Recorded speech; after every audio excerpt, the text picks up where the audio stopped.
Hər kəsə bugün biz birinci qruplar üçün olan DİM 20 sınaq testlərinin 4-cü sınağını izah edirik. Birinci sualla başladıq. Hansı maddə ilə reaksiyada kükürt reduksiya olunur? Reduksiya olunmaq nə deməkdir? Yəni oksidləşmə dərəcəsi getdikcə azalmalıdır. Düzdür. Məsələn, bunun reaksiyaları bir-bir yazaraq müəyyən eləyə bilərik. Məsələn, kükürtlə fosfor, deyək ki, P2S3 əgər əmələ gətirərsə, bu zaman kükürt sıfırdan mənfi oksidləşmə dərəcəsinə gələcək. Yəni biz bunu hardan bilirik? Məsələn, kükürt azalacaqmı, yaxud artacaqmı? Elektromənfilik sırası var. Deməli, o sıranı yazsaq.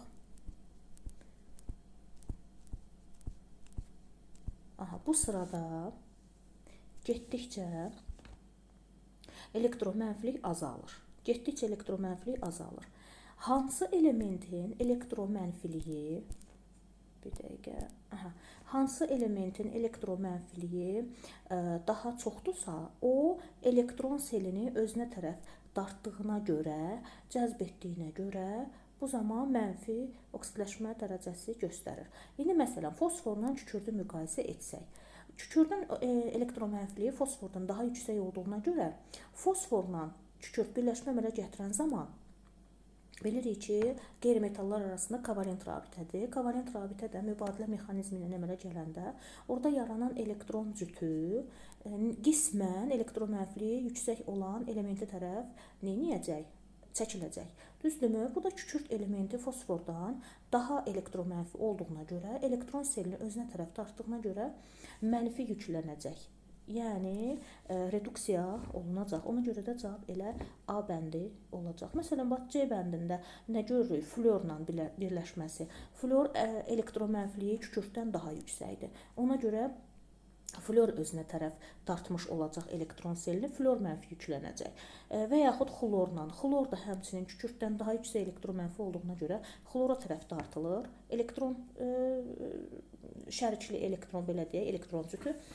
Ona görə də xlor mənfi yüklənir, yəni kükürt bu zaman müsbət yüklənəcək, sıfırdan müsbətə doğru gedəcək, yəni oksidləşəcək. Oksigenlə reaksiyası zamanı da həmçinin oksigenlə birləşmə əmələ gətirəndə kükürt və oksigeni görürük ki, oksigen daha elektromənfidir. Ona görə də elektron cütünü özünə tərəf oksigen dartdığına görə mənfi oksidləşmə dərəcəsi göstərəcək, amma kükürt müsbət olacaq.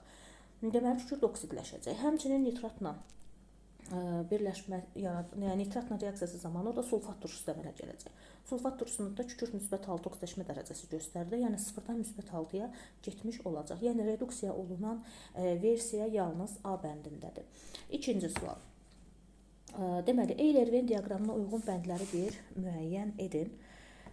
Baxırıq, molekulyar kristal qəfəslidir. Elə hər ikisi molekulyar kristal qəfəslidir. Adi şəraitdə sarı rəngli bərk maddədir. Bu kükürdə aiddir. Suda yaxşı həll olur. Bu oksidə aiddir. Oksigenlə reaksiya daxil olur. Elə hər ikisi oksigenlə reaksiya daxil ola bilir. Ona görə də uyğunlaşdırsaq 1-ə 2, ikinciyə 3, üçüncüyə 1, 4, bu da B bəndinə uyğun gəlir. Üçüncü suala baxırıq. Deməli, maddəni verib X, maddə miqdarı mol A mol, reaksiya daxil olan hidrogenin mol miqdarı da A moldur. Deyir, X-i müəyyən eləyin. Yəni, məsələn, kalium, bir dəqiqə, kalium əgər hidrogenlə reaksiya daxil olanda bizə nə verir? Kalium hidrid verir, düzdürmü? Əmsallaşdırsaq, baxıram ki, hidrogenə görə bura 2 yazmalıyam, burada 2 yazmalıyam. Bu zaman maddə, məsələn, A-dırsa, hidrogenim olur 2-də 1 A qədər, yəni 0,5 A mol. Ona görə də kalium olmaz. Sonra, məsələn, wolfram. Wolfram oksid, bilirik ki, ağır metalların və yaxud belə deyək də, pasiv və ya orta aktiv metalların oksidlərini hidrogenlə təmizləmək mümkün olur. Bu zaman wolfram plus H2O alınacaq. Əmsallaşdırsaq, oksigenə görə baxsaq, məsələn, bunun 6 oksigen, yox, 6 oksigen yox, belə yazaq. Oksigeni 3 oksigen, suyun qarşısına 3 yazaq, hidrogenin qarşısına da 3 yazdıq və salam, əmsallaşdırdıq. Bu zaman nə görürəm? Görürəm ki, wolfram oksid A mol götürsəm, gərək hidrogeni 3 A mol götürəm. Yəni, fərqli oldu. Ona görə də bu da getdi. Azotla hidrogenin miqdarına bu amonyakın alınma reaksiyası da artıq buna əmsallarla əzbər bilirik təbii ki. Burada da görürəm, əgər azotu A mol götürsəm, hidrogeni gərək 3 A mol götürüm, yenə də bərabər mol olmadı. Sonra oksigen ilə hidrogenin reaksiyası bilirik ki, 2 hidrogen 1 mol oksigen bizə verir 2 mol su. Burada da əgər mən oksigeni A mol götürürəmsə, gərək hidrogeni 2 A mol götürəm. Bu da düz gəlmədi. Gərək baxaq kuprum oksidə. Oksidin deməli təmizlənməsi, yəni bu oksiddən təmiz metal alınma reaksiyasıdır bu. Mis plus H2O. Burada əmsala ehtiyac yoxdur. A mol kuprum oksid götürəndə elə A mol hidrogen götürməliyəm. Ona görə də cavab olacaq E variantı. 4-cü sualla davam edirik. Kükürt artıq miqdarda götürülmüşdürsə, X-i hesablayın. Deməli, baxıram burada bizə nə verilib? Kükürt nitrat turşusu ilə reaksiya daxil olub. X qram 63% nitrat turşusu. 63% nitrat turşusu bu qatı nitrat turşusu olacaq. Niyə görə? Çünki yəni qatılığı belə deyək də 50%-dən yuxarıdır. Yəni suyu miqdarından turşu miqdarı daha çoxdur. Ona görə qatı turşu kimi götürsək, deməli HNO3 plus kükürt bu bizə verər H2SO4 plus NO2 bir də H2O. Əmsallaşdırsaq, deməli, müsbət 6-ya gəlib kükürt, 6 elektron, 6-nı yazacağım NO2-nin qarşısına, sonra 6-nı yazacağım nitratın qarşısına. Baxıram, hidrogenimin miqdarı 6-dır. Burada ikisi varsa 4, burada 2 yazırıq. Oksigenləri hesablasaq, sol tərəfdə 18 oksigenimiz var, sağ tərəfdə də 4 plus 12, 16, bu da 2, 18. Aha, doğru əmsallaşdırma etmişik. İndi nə edirəm? Mən tapmalıyam X-i, onda belə davam eləyək. 33.6 litr, 33.6 litr NO2 alındığını görürəm, amma normal vəziyyət üçün 6 vurulsun 22,4 litr NO2 alınmalıdır. İndi baxaq, nitratın vəziyyətinə baxaq. Deməli, buradan alınmalıdır 6 vurulsun, daha doğrusu normalda alınır 6 vurulsun 63 qram nitrat. Bəs gəl görək 33,6 litr qaz alınan zaman nə qədər nitrat reaksiya daxil olub. X bərabərdir 6 vur 63 vur 33,6 bölünsün 6 vurulsun 22,4. 6'lar ixtisar gedər 22,4 11,2 ixtisar getsə burada 3 qalar, burada 2 qalar. 63'ü vuraq 3'ə, bölək 2'yə, bu da olacaq 94,5. İndi mən bütünlüklə nitrat məhlulunun neçə qram olduğunu tapmalıyam. Və mən bildim ki 94,5 qram 63% demək imiş. Bəs gəlin görək 100% nə qədərdir? Aha, 94,5'i vururuq 100'ə, bölürük 63'ə. X da bərabərdir 150 qram. Cavab olacaq B variantı. 5-ci sualla davam edirik.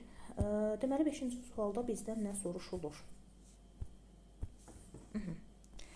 Reaksiya daxil olması, X maddəsi oksigenlə reaksiya daxil olmur, su ilə olur, karbonla da reaksiya daxil olmayacaq. Deməli, baxıram ki, məsələn, silisium oksigenlə daxil olar, amma su ilə reaksiya daxil olmaz. Ona görə götürmürük. Sink oksigenlə reaksiya daxil olar, su ilə daxil olmaz. Xlor oksigenlə reaksiya daxil olmur, su ilə daxil olar. Bizə iki cür turşu verər, xlorid və hipoxlorid.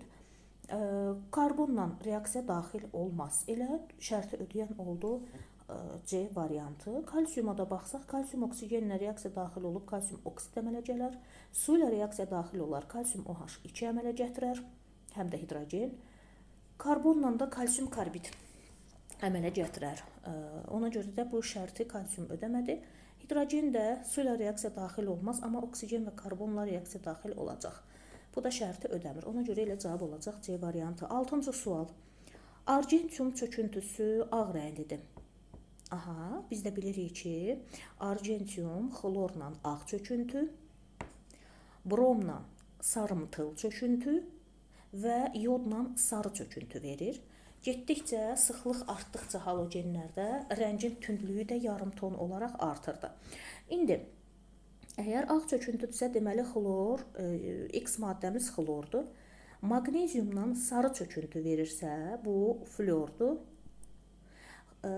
Argentiumdan sarımtıl çöküntü verirsə, bu isə bromdur. Və məndən soruşur, hansılar qaz halındadır? Xlorla flor, yəni X-la Y qaz halında olacaqlar. 7-ci sual. Sulfat turşusu molekulunda pi rabitələr bütün rabitələrin neçə faizini təşkil edir? Sulfat turşusunun quruluşunu açıq yazsaq, HO, HO, kükürt, oksigen, oksigen. Neçə pi rabitəsi var? Pi rabitəsini fərqli rənglə göstərək. 1, 2. 2 pi rabitəsi var. Yerdə qalan rabitələr sigmadır. Ümumilikdə isə 8 rabitəsi var. Düzdürmü? Aha, indi hesablasaq pi rabitənin faizini. 2-ni bölsək 8-ə, vursaq 100-ə. 4-dən 1, o da olacaq 25%. Cavab olacaq 25%. Gəldik 8-ci sualın izahına. Bizə deyir ki, kalium hidrid verib M kütlədə, kalsium verib M kütlədə. Deyir, artıq miqdarda su ilə reaksiyasından ayrılan hidrogenin həcmini müəyyən edin. Kalium hidrid, kalium hidrid, biraz daha yaxınlaşdıraq. Kalium hidrid su ilə reaksiya daxil olanda bizə verər kalium OH, bir də H2. Əmsallaşdırsaq, əmsala ehtiyac yoxdur. Kalsiumla reaksiyasından alınacaq kalsium OH2, bir də H2. Burada artıq ehtiyac var. 2 yazacağım. Bura 2 oksigen hər iki tərəfdə, 4 hidrogen hər iki tərəfdə əmsallaşdırdıq. Əgər eyni kütlədə götürmüşüksə, məsələn, emerinə baxanda kalium 39-dur, kalium hidrid olanda da 40-dır emeri. Kalsiumda onsuz da 40 olduğunu bilirik. Görürəm ki, 40 qram kaliumdan 1 mol, yəni 22,4 litr hidrogen ayrılır. Elə kalsiumun da su ilə reaksiyasından 22,4 litr, yəni 1 mol hidrogen ayrılır. Onda belə çıxır ki, eyni kütlədə götürsək, yəni molları eyni qədər olacaq, eyni qədər də hidrogen ayrılacaq. Ona görə də 8-ci sualda düzgün cavab olacaq C variantı. Davam edirik 9-cu sualla. Deyir ki, xlorun da, kükürdün də reaksiya daxil olduğu maddə X-dir. Bu X-ə müəyyən edin. Xlorla reaksiya, kalsium. Kalsiumu xlorla reaksiyasını yazsaq, kalsium plus xlor 2 bizə verəcək kalsium xlor 2. Kükürdün kalsiumla reaksiyasını yazsaq, kalsium sulfit verəcək. Elə hər ikisi reaksiya daxil oldu. Digərlərinə də baxaq. Məsələn, karbon. Bilirik ki, halogenlər karbonla, yəni flordan başqa, karbonla reaksiyaya getmirlər. Yadımıza salaq halogenləri. Deyirdik ki, flor, xlor, brom, yod reaksiyaya getmirdi. On, John, Jones. Yəni bu elementlərlə halogenlər reaksiyaya getmirdilər. Ona görə də xlordur, bromdur, yoddur. Hər biri neynəməcək? Karbonla reaksiya daxil olmayacaq. Ona görə də B-ni götürmürük. Oksigen də həmçinin xlorla reaksiya daxil olmur. Artıq burada görürük. Sonra kükürt su ilə reaksiya daxil olmur. Düzdür, xlor daxil olur. Xlor su ilə reaksiyaya gedən zaman bizə verəcək 2 cür turşu. Xlorid, bir də hipoxlorid turşusunu verəcək. Amma su kükürtlə, yəni kükürt su ilə reaksiya daxil olmayacaq. Yodda da gördük. Nə gördük? Karbon. Karbon yodla reaksiya daxil olmayacaq. Ona görə də cavab olacaq elə A variantı. Həmçinin unutdum deməyi, kükürt də eyni ilə yodla reaksiya daxil olmur. Yəni kükürt də, xlor da yodla hər ikisi reaksiya daxil olmurlar. Yəni cavab oldu A variantı. 10-cu sualla davam edirik. 10-cu sualda bizdən nə soruşulur? X mol pirit və 2 mol sink sulfiddən ibarət qarışığın tam yanmasından, piriti yandıraq. Deməli, ferrum S2 plus O2 alınır ferrum 2O3 və SO2. Burada dəmir 2-dir, oksigen təkdir. Oksigenə görə buraya 2 yazıram. Dəmir oldu 4, kükürt oldu 8, oksigeni hesablasaq 22, ona görə də bura 11 yazırıq. Və sink sulfidi də yandırsaq, bizə verəcək sink oksid və SO2. Burada da əmsallaşdırmaya baxanda oksigen tək olduğuna görə bunu 2-yə vururuq. Onda sink sulfidin də qarşısına 2 yazdım. Sink 2 oldu, kükürt də 2 oldu. Onda SO2-nin qarşısına 2 yazıram. Oksigenlərim oldu 6, onda sol tərəfdə oksigenin qarşısına 3 yazıram. Əmsallaşdırmamız bitdi. İndi keçək məsələyə. Deməli, sink sulfidi verib mənə 2 mol. 256 qram deyir kükürt dioksid alınmışdırsa. Gəlin 256-nı keçirdək mola.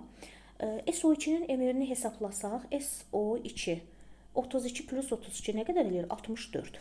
256-nı 64-ə bölsəm. Deməli, 256-nı bölsək 64-ə. 4 dəfə düşür. Deməli, 4 mol. 256 qram oldu nə qədər? 4 mol. Artıqları silək buradan. Tapdıq ki, oldu 4 mol. Hər ikisini, yəni pirit nə qədər yandırmışam, neçə mol pirit yandırmışam bilmirəm. Belə baxıram, x mol piriti yandırsam, 2x qədər SO2 əmələ gələcək. Çünki 4 moldan 8 mol əmələ gəlib də, düzdürmü? 2 mol sink sulfiddən də elə 2 mol SO2 alındığını görürəm.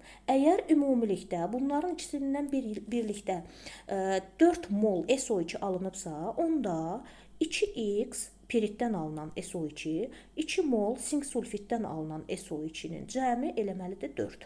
Onda 2x-im əgər 2-dirsə, x də bərabərdir 1. Yəni, piriti mən neçə mol götürmüşəm? Çünki mənə deyir x mol pirit. Elə 1 mol pirit götürmüşəm. 10-cu sualda da cavab olacaq B variantı. 11-ci sualla davam edirik.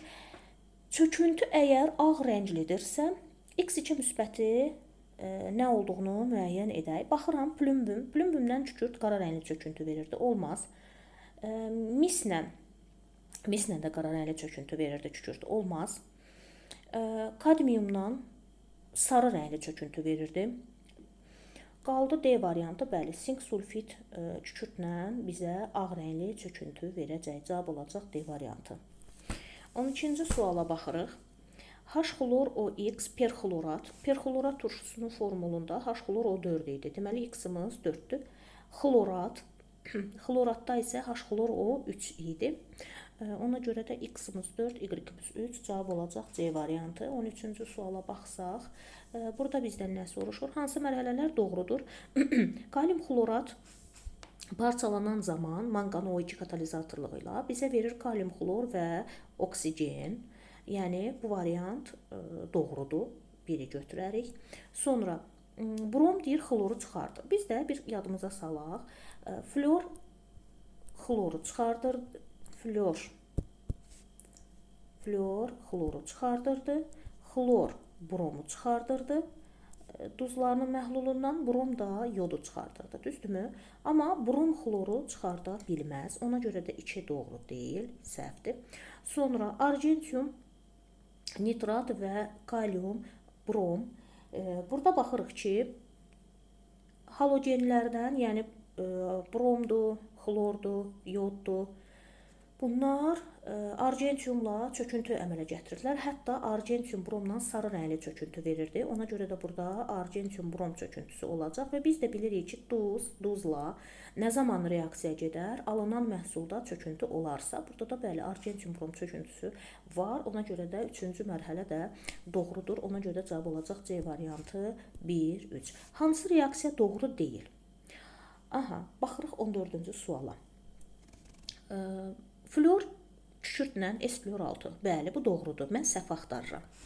Ona görə anı götürməyəcəm. Sonra brom yodu çıxardarmı? Bəli, görürük. Brom yodu çıxardacaq.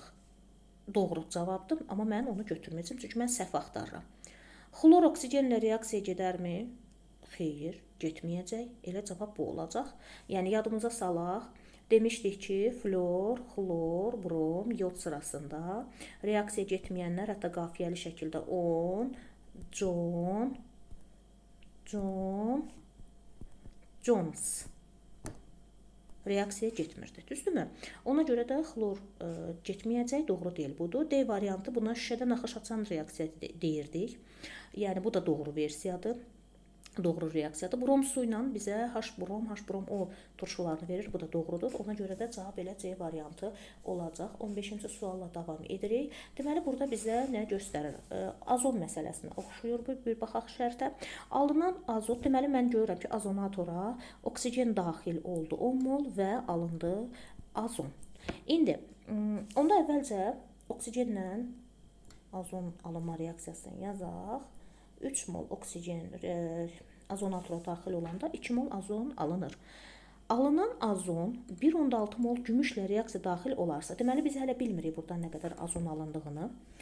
Azonla gümüş reaksiyasını yazsaq, bizə verir gümüş oksid və oksigen. Əmsala ehtiyac, bura bir 2 atırıq. 1,6 mol gümüşlə reaksiya daxil olanda x mol azon. İndi bu aldığımız moldur da yəqin ki. Gümüşlə reaksiya daxil olub deyir. Mən də görürəm ki, 2 mol gümüşlə adətən 1 mol azon reaksiya daxil olur. Onda x-imiz neçəyə bərabərdir? 1,6-nı bölsək 2-yə 0,8 mola bərabərdir. Gətirib x-da yerinə yazırıq 0,8 mol. Bunu bildik.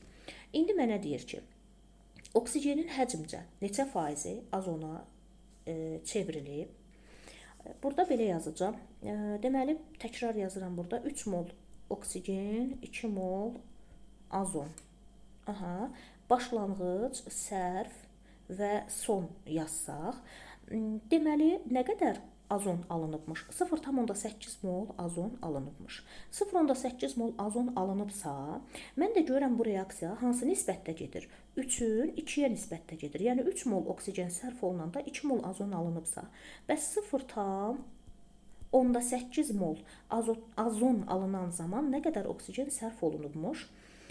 İxtisar getsə 0,4 qalsa burada, deməli 1,2 mol oksigen sərf olunubmuş. İndi deyir, oksigenin həcmcə neçə faizi azona çevrilib? Mən də nə görürəm? 10 mol burada oksigen var imiş. Düzdürmü? 10 mol oksigen var imiş. 1,2-si azona çevrilib. İndi gəlin bunun faizini tapaq. 1,2-ni 10-a bölsəm, 100-ə vursam, bu da bərabər olacaq 12%. Deməli, cavab oldu. C variantı 12%. Bu şəkildə 15-ci sual izah etdik. Gəldik 16-cı suala. 16-cı sualda bizdən nə soruşulur? Deməli, deyir ki, Y maddəsini müəyyən edin. Kükürt -2-dən 2 elektron verərsə, kükürt 0 vəziyyətinə gələcək. Deməli, Y-imiz nə imiş? Kükürt 0. Ona görə cavab Y variantıdır. 17-ci sualda. 17-ci sual. Deməli, bizə cədvəldə göstərilir ki, 2 metal qarışığı verilib, alüminium və stibium qarışığı verilib və bizə deyir ki, eyni miqdarda metallar götürülüb və xlorla reaksiya aparılıb. Yazaq, alüminium plus oksigen yazacaqdım. Xlorla reaksiyası, xlor 2 bizə verir alüminium xlor 3. Deməli, bura 2 yazsaq, xlora da 3 mol. Stibiumla xlor adi şəraitdə reaksiya gedir və bizə stibium xlor 3 verir. Bunu da əmsallaşdırsaq, 2 bura, 2 bura, 3 bura yazırıq. Biz nə görürük? Metallar eyni moldur. Onunla reaksiya gedən xlorlar da eyni mol miqdarındadır, alınan duzlar da eyni mol miqdarındadır. Əgər bu iki reaksiya birlikdə 0,8 mol xlor sərf olunmuşdursa, deməli bunun 0,4 molu düşür bu reaksiyanın payına, 0,4 molu da düşür digər reaksiyanın payına. İndi bizdən soruşur ki, ilkin qarışıqda alüminiumun kütləsini tap. Biz görürük ki, 2 vurulsun 27 qram alüminium reaksiya sərf olunanda 3 mol xlor da onunla birlikdə sərf olunmuşdur. Bəs 0,4 mol xlor sərf olunarsa, onda nə qədər alüminium reaksiya daxil olmuşdur? Buradan x-i hesablasaq, 2 vur 27 vur 0,4 və bölünsün 3. 3 ilə 27 ixtisar gedər. Burada 1, burada 9 qalar. 9 dəfə 2, 18. 18-i də gəlin vuraq 0,4-ə. Cavab olacaq 7,2 qram alüminium. Düzgün cavab 7,2 qram alüminium. 18-ci sualla davam edirik. Bizdən nə istəyir 18-ci sualda? Deyir ki, H-xlor-ON birləşməsində xlorun kütlə payı xlorun digər oksigenli turşularından ən azdır. Gəlin digər oksigenli turşuları yazaq görək hansıları idi. H-xlor-O, H-xlor-O2, H-xlor-O3, bir də H-xlor-O4. Aha, bu turşuları mövcuddur. Hansında xlorun kütlə payı ən az olar? Gəlin, ən az karbonlu ilə ən çox karbonlunu müqayisə eləyək. Məsələn, burada xlor bilirik ki 35,5-dir. Məsələn, 35,5-i bölsək, demək 36,5, o da 16. 36,5 plus 16, 52,5. Bunu bölüb 100-ə vururuq. Biri də var, ən son, yəni daha çox oksigen saxlayanı da yazaq, onu da müqayisə eləyək. 35,5-i bölsəm 52,5 artıq olaraq burada 3 oksigen də var, yəni 48, 100,5. İndi biz də sürətləri eyni olan kəsirləri müqayisə edərkən hansı kəsirin məxrəci kiçikdirsə, o kəsir böyükdür. Yəni, ən çox olan hipoxlorit turşusunda, ən az olanı isə perxlorat turşusunda olacaq xloron kütlə payı. İndi burada da deyir ki, ən azdır. Ən az olan deməli ən çox oksigen saxlayandadır. Ən çox oksigen saxlayan turşu perxloratdır və burada oksigenin sayı 4 olacaq. 19-cu suala baxırıq. 19. Deməli, bizə iki metal göstərib cədvəldə natrium və litium bunların oksigenlə reaksiyasını deyir. Natrium oksigenlə reaksiya daxil olan zaman alınır natrium peroksid. Litium oksigenlə reaksiya daxil olan zaman isə alınır litium oksid. Əmsallaşdırsaq bura 2 yazmalıyıq. Oksigen tək olduğuna görə litium oksiddə bura 2 yazsaq, litiumun qarşısına 4 yazırıq. İndi bizə deyir ki, 1 mol metalın yanmasına sərf olunan oksigen. 1 mola görə hesablama aparsaq, görürəm ki, 2 mol natrium yanan zaman 1 mol oksigen lazımdırsa, bəs gəl görək 1 mol metal yanmağı üçün nə qədər oksigen lazımdır bizə? 1-i bölsək 2-yə olacaq 0,5 mol. Bunu yazdıq. İndi litium üçün baxıram. 4 mol litium yanmasına 1 mol oksigen lazımdırsa, bəs gəl görək 1 mol litiumun yanmağına nə qədər oksigen lazımdır? Y-də olacaq 0,25 mol. İndi baxırıq hansı münasibət doğrudur? A bəndi doğru deyil, çünki x y-ə bərabər olmadı. B bəndinə baxıram. X-imiz 0,5, Y-imiz 0,125, düzdürmü? Aha. Yəni 0,125-i 0,5-ə vursaq, bu eləcək 0,125. X-da da belə bir qiymət yoxdur. Ona görə bunu da götürmürük. Əgər 0,125 Y, yəni 4-ə vursaq, bu zaman 1 alınacaq. Amma X-imiz 1 deyil. Ona görə bunu da götürmürük. D bəndində 0,125-i 0,125-ə vursaq, bu eləcək 0,625. X-imiz bu qiymətdə deyil, ona görə D-ni götürmürük. Y bəndinə baxıram. Aha, Y-imiz 0,125-dir, onu da 2-yə vursaq 0,5 alınacaq. Elə doğru cavab olacaq Y variantı. Gəldik 20-ci suala. Deyir ki, sulfat, perxlorat, sulfid turşu molekulunda sigma rabitələrin sayı.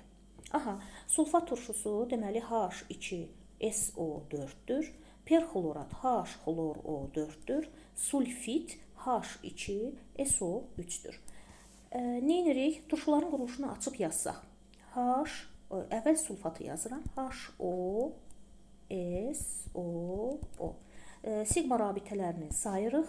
1, 2, 3, 4, 5 və 6. Deməli, x-imiz 6. Sonra perxlorat turşusunu yazıram. HO, xlor. Xlor burada 7 valentlidir. İndi sigmalarını hesablasaq. 1, 2, 3, 4, 5. Sonra sulfit turşusunu yazsaq. HO, kükürt. Bu şəkildə. Kükürt burada 4 valentlidir. Sigmalarını saysaq. 1, 2, 3, 4 və 5. Bu da oldu 5. İndi x, y, z-dir müəyyən edin. 6, 5, 5. O da D variantına uyğun gəldi 20-ci sualda. Keçirik 21-ci suala. 21-ci sualla davam edirik. Birləşmələrdə kükürt oksidaşma dərəcələrinin cəmini hesablayın. Deməli, mən nə görürəm? Kükürt oksigenlə reaksiya daxil olan zaman burada SO2 əmələ gəlirsə, oksigen -2, deməli kükürt oldu -4. Kükürtlə ferrumun reaksiyasından ferrum sulfid əmələ gəlir. Ferrum sulfid, yəni burada 1 olur. Dəmir -2, kükürt də olacaq -2. İndi oksidaşma dərəcələrinin cəmini hesablasaq, -4 və üzərinə gəlsək -2, bu da bizə verəcək -2. Cavab olacaq Y variantı. 22-ci sual. Adi şəraitdə deyir, bərk haldadır. 22-ci sual. Kükürt və yod üçün deyir, ümumi olan nədir? Adi şəraitdə bərk haldadır. Bəli, hər ikisi adi şəraitdə bərkdir.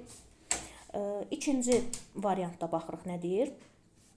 Deməli, birləşmələrdə -2, -4, -6 oksidaşma dərəcəsi göstərir. Xeyr, bu yod üçün xas olan bir şey deyil. Daha doğrusu buradan qoymalıyıq. Yod üçün xas olan bir şey deyil. Yod -1, -1, -3, -5, -7 oksidaşma dərəcələri göstərir. Su ilə reaksiya daxil olmur, bəli. Hər ikisi su ilə reaksiya daxil olmayacaq. Yəni, biri 3-ü götürmək olar. Metallarla reaksiyada 1 elektron alır. Kükürt metallarla reaksiyada 2 elektron alır. 1 yox. Ona görə də 22-ci sualda düzgün cavab olacaq A variantı. 23-cü sualla davam edirik. 23-cü sual. 9,6 qram 2 valentli metal. Deməli, metal, bilmirəm hansı metaldır. Hidrogenlə reaksiyasından alınır metal, hidrid. Əmsala ehtiyac yoxdur. 9,6 qram metaldır və bundan 10,4 qram hidrid alındığını deyir. Metalın nisbi atom kütləsini hesablayın. Metalın nisbi atom kütləsi bilmirəm nə qədərdir. Hidridi də x plus 2 qədər olacaq. İndi vurub açıb tənasübü tənlik halına salırıq. 9,6x üstə gələk. 9,16-nı 2-yə vursaq 19,2 bərabərdir 10,4x-a. Məlumları bir tərəfə, məchulları bir tərəfə keçirsək, deməli, bu eləcək 0,8x bərabərdir 19,2. 19,2-ni də 0,8-ə bölsək, vergülləri atsaq, 192-ni 8-ə böləndə 24. Deməli, x metalının nisbi atom kütləsi 24 imiş. 24-cü sualla davam edirik. Deyir, bərabər kütlədə götürülmüş hidrogen və oksigenin reaksiyasından 2H2 plus O2 alarıq. 2H2O. Reaksiyasından maddələrdən birindən 7 qram artıq qalarsa, neçə qram su alınar?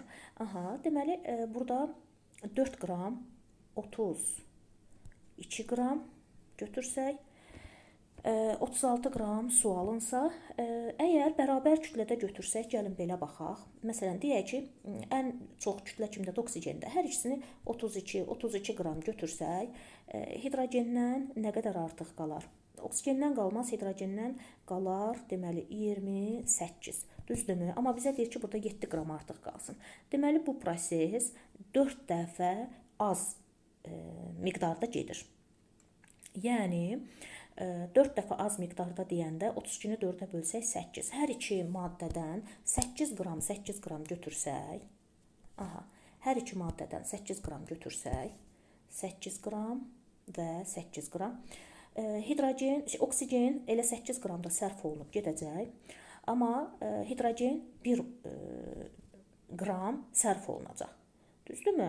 Yəni belə götürək də, əgər 32 qram oksigenlə 4 qram hidrogen sərf olunursa və 8 qram oksigenlə nə qədər hidrogen sərf olunar? Bu da eləyəcək 1 qram. Bu nöqteyi nəzərdən baxsaq, deməli 1 qram hidrogen götürülübmüş, daxil olubmuş reaksiyaya və ona görə də nə qədər artıq qalacaq? 7 qram hidrogendən 7 qram hidrogen artıq qalır. İndi deyir ki, bu zaman neçə qram su alınır? Mən nə görürəm? Görürəm ki, 4 qram hidrogen sərf olunanda 36 qram su əmələ gəlibsə, bəs 1 qram hidrogen sərf olunanda nə qədər su əmələ gələr? X bərabərdir, 1-i vuraq 36-ya, bölək 4-ə, olacaq 9. Deməli, 9 qram su əmələ gələr. Aha, 25-ci sualla davam edirik. 25-də bizdən nə soruşulur? Flor, m qram flor götürülüb, reaksiya daxil olduğu suyun kütləsi isə florun kütləsindən 8 qram azdır. Florla suyun reaksiyasını yazsaq, flor 2 plus H2O, bu bizə verəcək H flor və oksigen. Oksigen miqdarına görə bura 2 yazsaq, onda hidrogenə görə bura 4 yazsaq, florun qarşısına da 2 yazırıq. Əmsallaşdırmış olduq.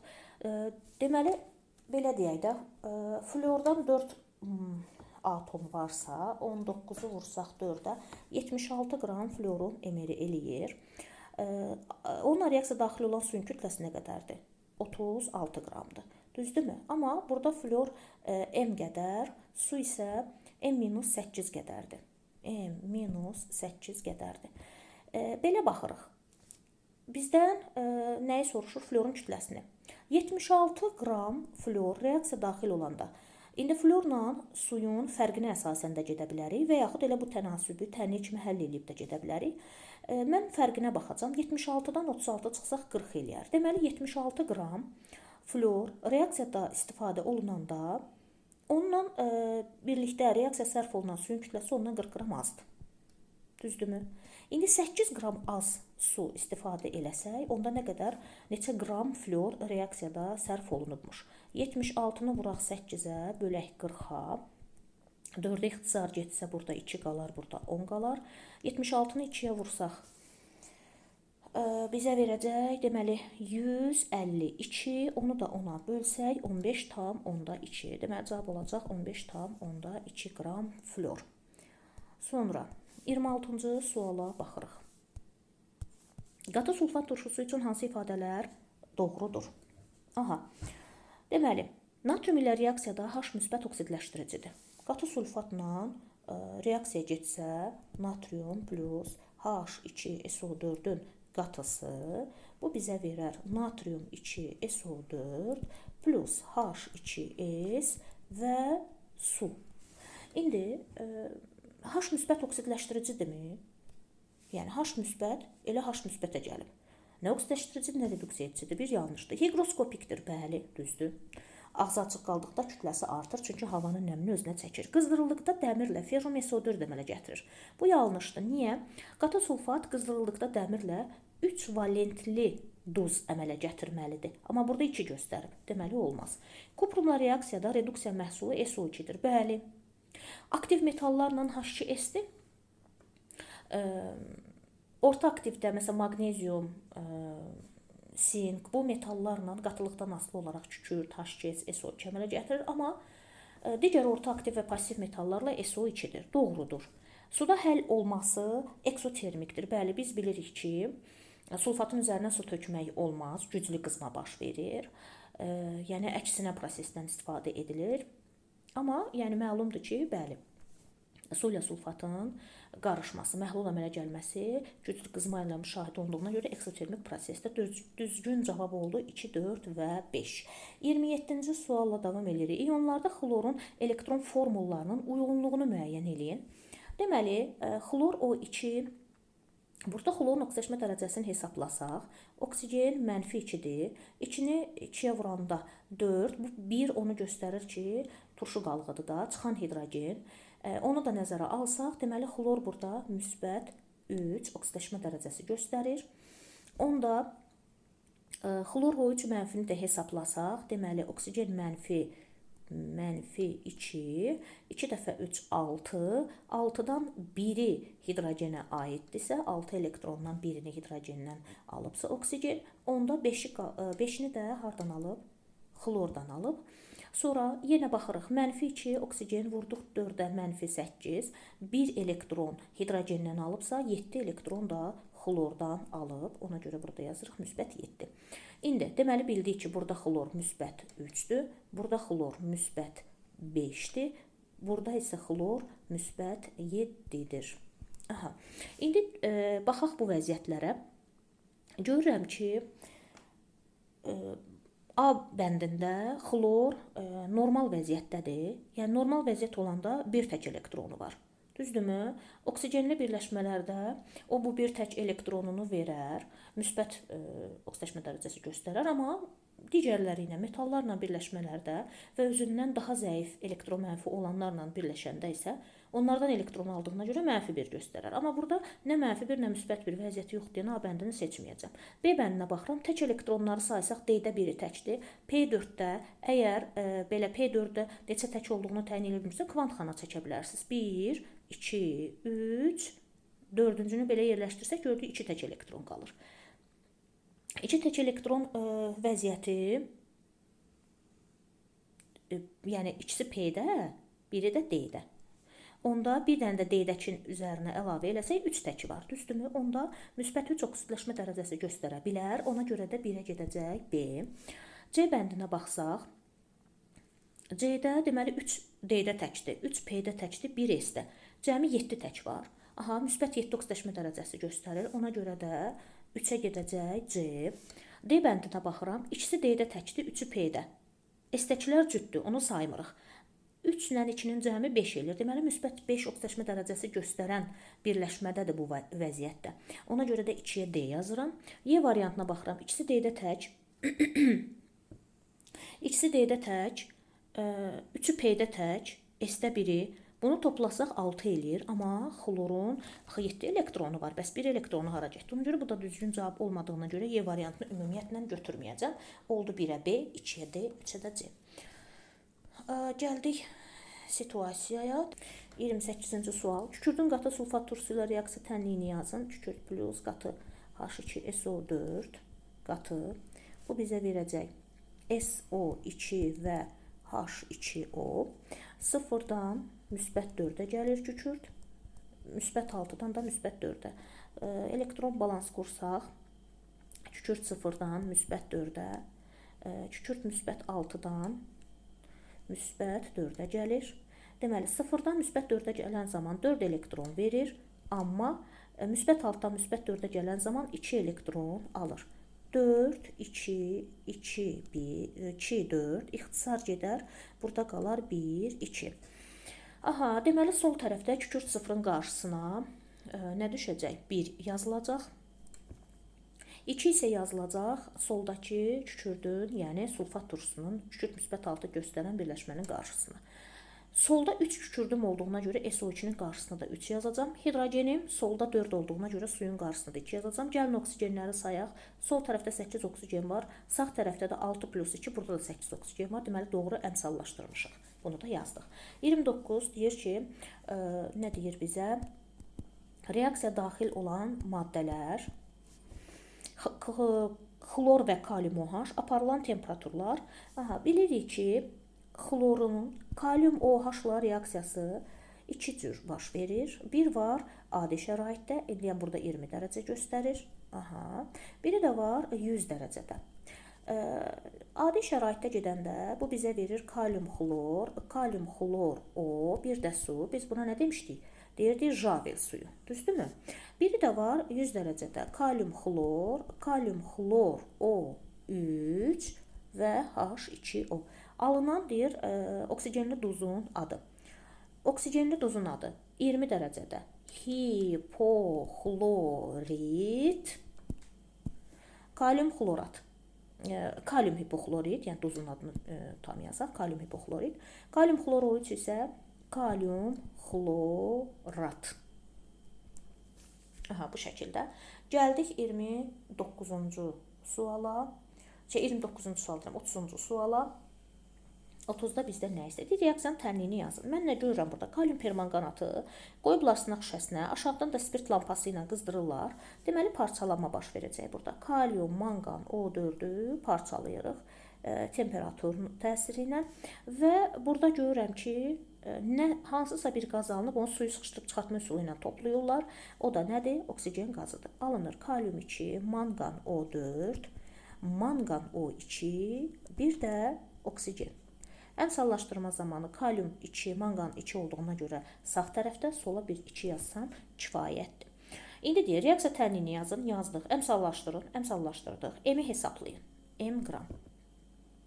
6,4 qram oksigen əmələ gəlib. Normalda nə qədər oksigen əmələ gəlir? 32 qram. İndi kalium permanganatın da hesablasaq emirini. Deməli, kaliumumuz nə qədərdir? 55. Nədir? Kaliumumuz 39. Manqanımız 55. Oksigen də 4 olduğuna görə 64. Bu ilə də 158. 2 vurulsun 158 qram. Onda M-i tapsaq, 2 vur 158 vur 6,4 bölünsün 32-yə. Və hesablama aparsaq, görərik ki, deməli 32 burada qaldı 0,2, 158-i vuraq, 158-i vuraq 0,4-ə. Bu da bərabərdir 63,2 qram. Nə alındı? 63,2 qram M-in qiyməti alındı. M-i də tapmış olduq.